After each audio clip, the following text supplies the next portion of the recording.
तो दोस्तों, जैसा दिन के बाद रात होना जरूरी है, ठीक उसी प्रकार ये भी निश्चित है कि जिसने भी मृत्यु लोक में जन्म लिया है उसे एक ना एक दिन मरना अवश्य है। अर्थात अगर पृथ्वी लोक पर कोई सबसे बड़ा सत्य है तो वो है कि प्राणी की मृत्यु। फिर भी कुछ लोग ऐसे होते हैं जो कि इस सच्चाई को स्वीकार करना नहीं चाहते। खैर, आप सभी ने देखा होगा कि हिंदू धर्म में मृत्यु के बाद शव को जलाया जाता है। साथ ही आपने यह भी देखा होगा कि अगर किसी की मृत्यु सूर्यास्त के बाद होती है तो उसका दहन संस्कार अगले दिन ही किया जाता है, रात को नहीं। ऐसे में आपने गौर किया होगा कि किसी परिवार में अगर किसी की मृत्यु शाम के बाद होती है तो उसके शव को अकेला नहीं छोड़ा जाता। परंतु मित्रों, क्या आप जानते हैं कि शव को रात भर अकेले क्यों नहीं छोड़ा जाता? अगर नहीं तो इस वीडियो के अंत तक बने रहें, क्योंकि मैं आपको इस सवाल का जवाब बताने वाली हूँ, जिसका वर्णन गरुड़ पुराण में विस्तार से किया गया है। तो चलिए बिना किसी देरी से गरुड़ पुराण की यह बातें जान लेते हैं। दोस्तों, हमारे धर्म में मृत्यु के बाद शव को अकेला क्यों नहीं छोड़ा जाता, ये बताने से पहले हम आपको बता दें कि कब कब अथवा और किन किन परिस्थितियों में शव का अंतिम संस्कार नहीं किया जाता या फिर कुछ समय के लिए टाल दिया जाता है।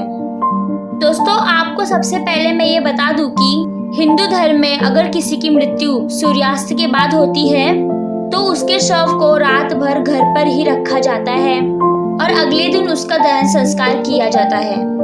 और इसके अलावा अगर किसी की मृत्यु पंचक समय पर होती है तो उसके शव को भी कुछ समय के लिए घर पर ही रखा जाता है, तो उसके बाद ही उसका दहन संस्कार किया जाता है।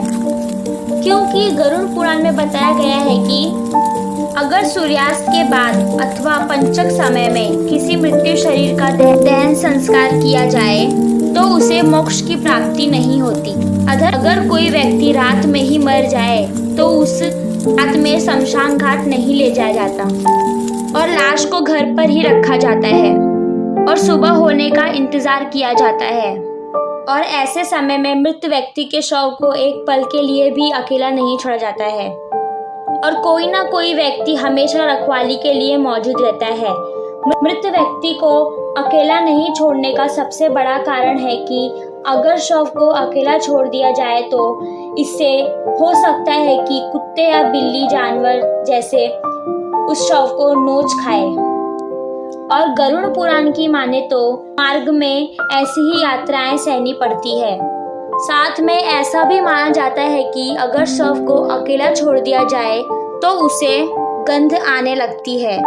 ऐसे में ये जरूरी हो जाता है कि वहाँ कोई ना कोई व्यक्ति रहे और वहाँ धूप या अगरबत्ती शव के चारों तरफ जलाता रहे ताकि शव से आने वाली दुर्गंध चारों ओर ना फैले। और गरुड़ पुराण के अनुसार भगवान विष्णु गरुड़ जी के पूछने पर कहते हैं कि पक्षीराज, अगर इन सब के अलावा किसी की मृत्यु हो जाती है और उसकी कोई भी संतान नहीं है, ऐसे समय पर भी शव को घर में रखा जा सकता है जब तक कि उसका पुत्र या पुत्री ना आ जाए। क्योंकि जब खुद की संतान मृत शरीर को मुखाग्नि नहीं देती तो उसका उद्धार नहीं हो पाता, अर्थात वह कई वर्षों तक इस मृत्यु लोक में भटकता रहता है।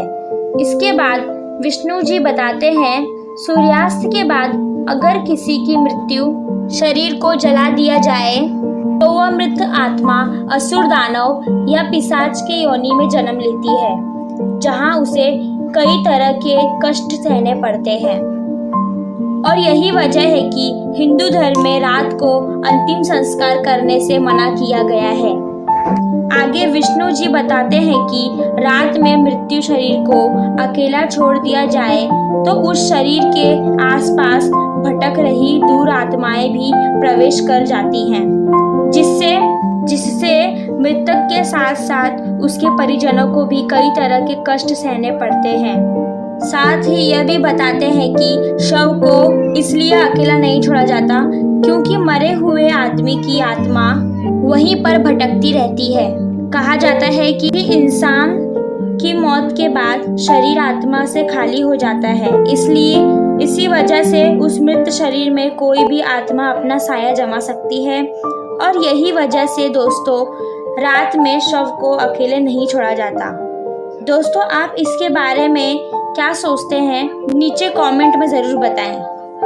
और अगर आपको मेरी प्रस्तुति अच्छी लगी हो तो अपने दोस्तों के साथ ज़रूर शेयर करें।